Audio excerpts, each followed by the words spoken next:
Now, as we have done with the get entity method implementation, which we have done in the DPC extension class with the method that is our entity set underscore get underscore entity. So get entity method, as I explained, we use this to select the single record from the table by passing all the primary keys of that entity. So now we'll implement the second one, that is the get entity set. The get entity set is used when we want to fetch the multiple records. The output here is a work area, and in get entity set the output is in the form of a table. So to re-implement this get entity set, first go to change mode. Again, place the cursor here and click on redefine. Once we redefine, remove the default block which is coming automatically. Now before doing the code, just have a look at the signature. If you're not able to see the signature, suppose initially if your screen is like this, you just need to click on this signature button. So we can see what are all the importing parameters and what are all the exporting parameters for this particular method. So here if you see, same like ID underscore key tab and some additional like filter options, filter string, that all we'll see in the upcoming sessions. But the important point here is, if you see here the exporting parameter, this is the exporting parameter icon. Here we have the ET underscore entity sets, and the type here is TT. Earlier it was TS, that is work area. Double click here, check the structure. So here it is TT underscore header, type is standard table of TS underscore header. Okay, TS underscore header is a work area of this type. This means that in the entity set we can pass the output in a exporting table rather than only a single work area. Fine. So what we'll do, select the record from DB, that is database. Here I will write select all from ZOVB AK into corresponding fields of table, that is ET underscore entity set. Initially I'm not passing any where clause. For where clause and all, we have to learn some more deep about the OData, that is how to pass dollar filter and all. At that time we'll add the where clause. So as of now my requirement is just to select all the records from this table into the entity set table.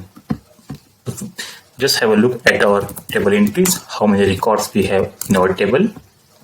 So here we can see we have around 27 records as of now in this table. So I just written a single select query, select all from this into corresponding fields of table ET underscore entity set. Save, check, no error, activate. Okay, let's put a breakpoint here, and also we will set one more breakpoint in the get entity method. We'll understand how system trigger the respective method. Go back, right click in the service maintenance, click on maintain. Once you click on maintain, we can see the SAP Gateway client. Double click here. This is the by default URL which is coming, and we have to select the entity set from here. I'm going with the SO header set, and as soon as I click on execute button,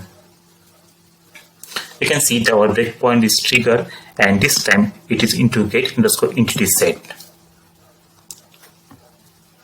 press F5, F8. So I can see all the records in the output.